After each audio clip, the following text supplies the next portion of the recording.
July 12, 1968. Con Tum Province, Central Highlands of Vietnam.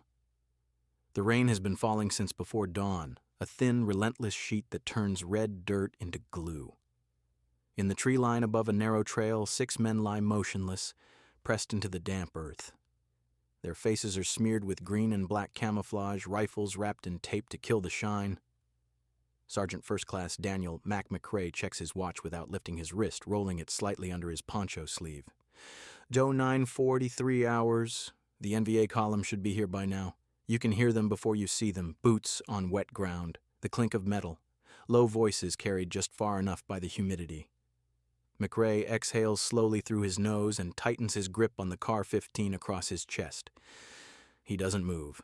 None of them do. These men are Long Range Reconnaissance Patrol, LRRPs, out of the 101st Airborne. They don't wear unit patches in the field. They don't carry rank on their collars. In the jungle, rank is weight, visibility, responsibility. And responsibility out here can get you killed. The point man, Specialist 4th Class Tommy Alvarez, has eyes on the trail. 2 figures emerge from the mist, North Vietnamese Army, khaki uniforms darkened by rain, AKs slung low. Alvarez counts silently. 3, 4, 5. The column stretches back into the jungle like a snake. This is what they came for. Confirmation of a regimental movement toward the valley? Radios will whisper tonight. Bombers will follow tomorrow. McRae raises 2 fingers, then curls his fist. Freeze. No contact. As the enemy passes within 20 meters, McRae feels the familiar pressure behind his eyes. The part of the brain that screams to act, to shoot, to do something heroic, he ignores it. LRRP work isn't about heroics. It's about not being there when the shooting starts. When the last NVA soldier disappears down the trail, McRae waits another full minute before signaling the withdrawal. Slow. Silent. Each man slides backward into the jungle, erasing their presence as they go. Only when they're a kilometer away does McRae allow himself to breathe normally. This is his world. This exact moment is why he turned down promotion 3 times. Back at Camp Evans weeks earlier, the offer had been clear. Promotion to Master Sergeant, a desk, a radio. Command responsibility over men he would no longer patrol beside. Paperwork, briefings, after-action reports written by others. The battalion commander had leaned back in his chair, surprised. "You're one of the best recon NCOs I've got, Mac. You've earned it." McRae had stared at the map on the wall, contour lines of places he knew by smell and sound. "Sir," he'd said carefully, "if I take that rank, I'm done being useful." That wasn't false modesty. It was experience speaking. In Vietnam, elite reconnaissance teams were built on trust measured in meters and seconds. A team leader didn't command from behind. He moved first. He chose when not to shoot. He carried the radio, knowing that a single transmission could bring artillery or give away their position.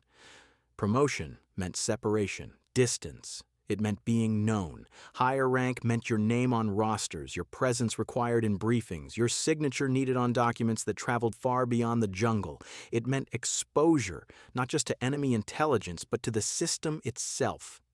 Men like McRae had seen what happened to good operators who climbed the ladder.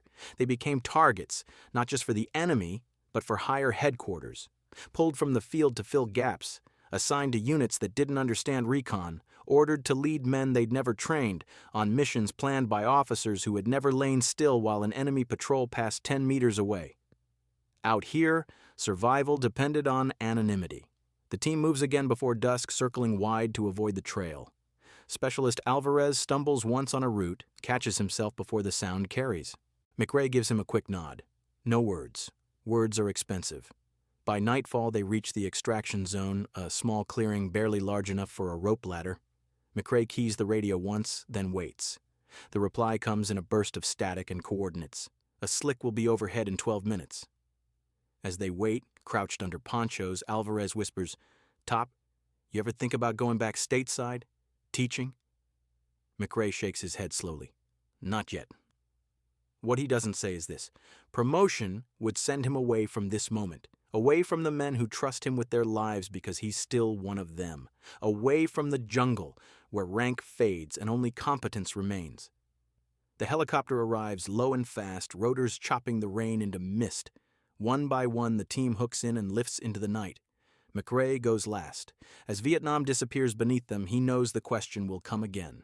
Another offer, another chance to move up. And again, he will say no. Because here, in this war, the most dangerous thing an elite recon man can carry isn't a rifle. It's a higher rank. August 3, 1968. Camp Evans, early morning. The air is thick with diesel fumes and wet canvas. McRae stands under the corrugated awning outside the S3 shop, helmet tucked under his arm, jungle boots still caked with dried mud from the last patrol. Around him, the camp is waking up, generators coughing to life, cooks shouting over clanging pots, a Huey thumping somewhere beyond the perimeter. Inside the briefing room, the men with clean fatigues and fresh coffee are already seated. McRae doesn't belong here anymore. And that's exactly the problem. A captain with a laser pointer runs through acetate overlays on a map of the A Shao Valley. Enemy movements, suspected supply routes, probable contact areas marked in grease pencil. The language is clinical. Estimated enemy strength. Likely course of action. Acceptable losses. McRae listens in silence, arms crossed, jaw tight. This is what promotion brings you closer to, not the jungle, not the men, but the abstraction of war. When the briefing ends, the captain pulls McRae aside. Top, division's asking again about that promotion packet. You're overdue. McRae doesn't answer immediately. He looks past the captain out toward the flight line where a recon team is loading up. Rucks, radios, claymores, each man checking the other's gear without being told. No shouting, no ranks visible, just practiced motion. Sir, McRae finally says, with respect, who leads my team if I take it? The captain shrugs. We'll assign someone. Assign. That word carries more danger than any NVA battalion. In recon, leadership isn't assigned. It's earned patrol by patrol. A team leader is trusted because he's been cold, hungry, scared, and silent alongside his men. Because he's proven he knows when to push forward and when to pull back. McRae has seen what happens when that bond is broken. Earlier that year, another LRRP team, smaller, newer, had been given a lieutenant straight out of officer candidate school. Good kid, smart, book-trained, promoted fast, dead in 3 days. The lieutenant had insisted on a tighter patrol formation, something he'd learned on paper. He'd ordered a radio check at the wrong moment. The transmission bounced off the hills. The NVA didn't need triangulation. They followed the sound. Only 2 men made it out. Afterward, the paperwork said, enemy contact. The reports were neat. The cause was buried under procedure. McRae had attended the memorial, helmet tucked under his arm, just like now. He'd listened to speeches about duty and sacrifice. No one mentioned rank. Promotion changes how others see you, but more importantly, it changes how the system uses you. As a senior NCO, McRae is dangerous because he's flexible. He can bend orders without breaking them. He can interpret intent. He can say no in ways that still get men home alive. With more rank comes less freedom. A master sergeant is expected to manage, not maneuver. To coordinate, not crawl. To command through radio calls and briefings, not hand signals and eye contact. And command brings accountability. Every casualty becomes a statistic with your name attached.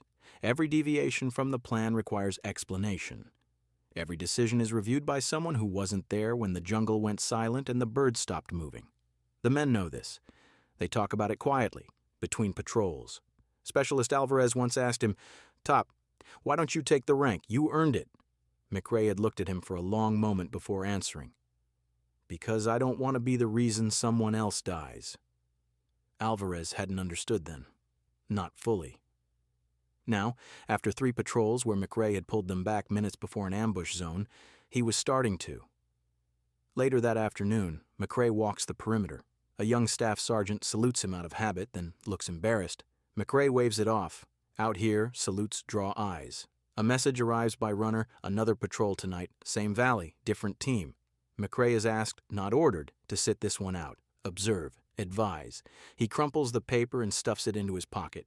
That night, as rain drums on the tin roof of the hooch, McRae lies awake staring at the beams overhead. He thinks of men he's lost, men he's saved, of the thin line between the two. He knows promotion will come again. The war grinds on, and the army always needs more managers, but the jungle needs leaders who don't care about stripes. By morning, he'll make his decision. Again. And again, he'll choose to stay small, invisible, alive. September 19th, 1968. A LZ carved into elephant grass west of the Cambodian border. The helicopter never fully lands. It hovers just above the ground, skids brushing the tops of flattened grass as the crew chief shouts over the rotor wash. The recon team is already moving before the blades slow, 6 shadows sprinting low, disappearing into the wall of green.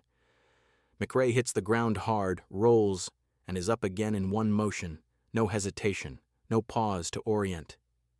He knows this place already. The slope, the tree line, the creek that smells faintly of rot and iron. He's walked this terrain in his head 100 times. This patrol isn't his on paper. Officially, he's an observer. Too senior. Too valuable to risk. That's what higher headquarters thinks. In reality, he's the spine holding the mission together. The team leader tonight is Staff Sergeant Ray Collins, younger, aggressive, competent, but still learning the difference between doctrine and survival. McRae stays a step behind him, close enough to intervene, far enough not to undermine him. This is the balance promotion would destroy. They move for hours without contact, weaving through bamboo thickets and shallow ravines. The jungle breathes around them. Leeches work their way under sleeves, sweat pools and boots. Radios stay silent. Near dusk, Collins freezes, fist up. He's spotted something, fresh boot prints crossing their route, toes angled inward. NVA. Collins looks back at McRae, waiting. McRae kneels, studies the sign, then shakes his head once. Bypass. Collins hesitates. Intelligence wants confirmation, proof. McRae leans in, voice barely a whisper. "They're close! You push, we get seen!" Collins swallows, nods. He signals the detour. Later, long after dark, they hear the ambush they didn't walk into. Automatic fire erupts to the east, followed by the thump of grenades. Someone else's patrol. Someone else's bad luck. The team hunkers down, unmoving, listening as the noise fades. No one speaks. No one needs to. This is why men like McRae refuse rank. Because here, decisions are immediate and irreversible. There's no time to request permission, no room for second guessing. The man who makes the call must also share the risk. Promotion would put McRae above this moment. Responsible, but removed. And removal kills. Later that night, they establish an observation post overlooking a narrow trail leading toward the border. McRae takes first watch. Through the starlight, he sees shapes moving far below. Pack frames, weapons, a supply element moving slow. He sketches the scene in his notebook by feel, memorizing distances and numbers. At first light, this information will travel upward, to artillery units, air controllers, planners who will never smell this jungle. But the men who gathered it will remain nameless. Back at base days later, the after-action report circulates. The intel is praised. The mission is labeled a success, no names mentioned. That anonymity is protection. The enemy hunts officers. They study rank structures. They target leadership. A higher rank makes you predictable, trackable. Veteran recon men know this. Some Special Forces operators in the Central Highlands go further, wearing mixed uniforms, stripping insignia entirely, blending in even among Allied units. Rank exists only on paper, locked away in files. McRae meets an old friend from Special Forces at a resupply point, a man who should be a sergeant major by now. Instead, he's still wearing the same faded stripes. They exchange a look that needs no explanation. "You still turning it down?" the man asks. McRae nods. "You?" "Every time." They both smile, thin and tired. Back in his hooch that night, McRae opens a letter from home. His brother writes about a job promotion, more pay, less stress. "You should do the same when you get back," he says. McRae folds the letter carefully. Out here, advancement means something different. It means becoming visible. It means being moved like a piece on a board by people who don't hear the jungle breathe.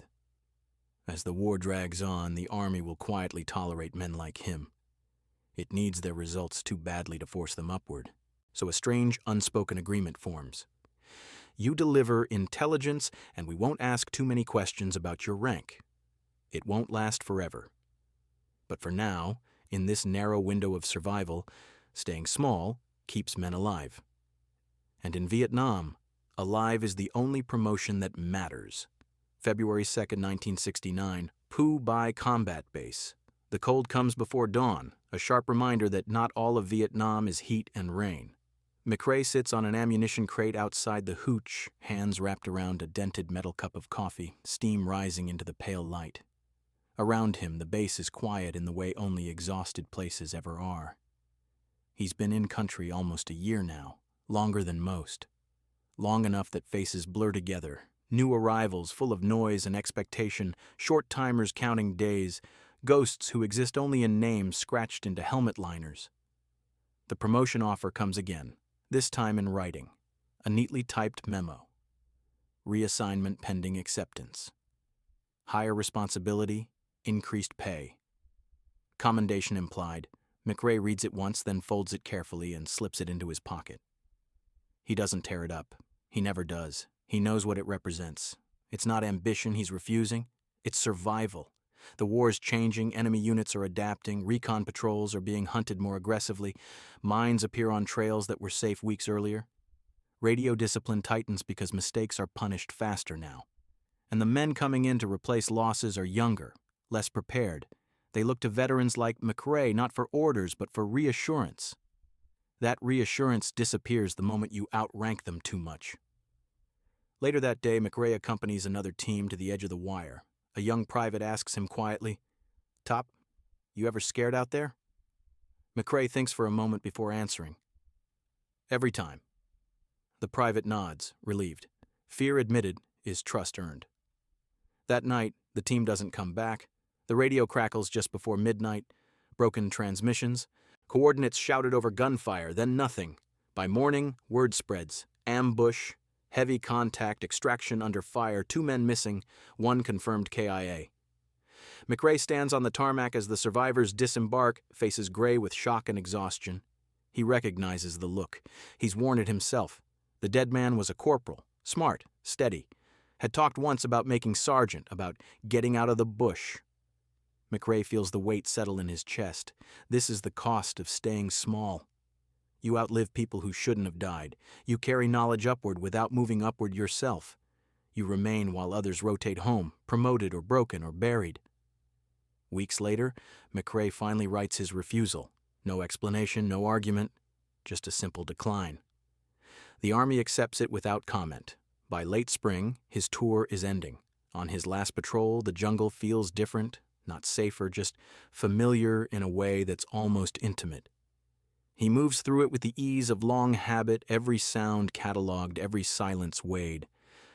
On extraction, as the helicopter lifts him away for the final time, McRae looks down at the canopy. Somewhere below, other teams are moving, unseen. Some of them will be offered promotion, some of them will say no. Years later, people will write about Vietnam in terms of strategy and politics. They'll debate decisions made far above the jungle. They won't write much about men who refuse to climb. But among recon teams and special forces veterans, the reason is understood without explanation. In a war where visibility gets you killed, the smartest men stayed invisible. They stayed sergeants. They stayed in the shadows. And because of that, others came home.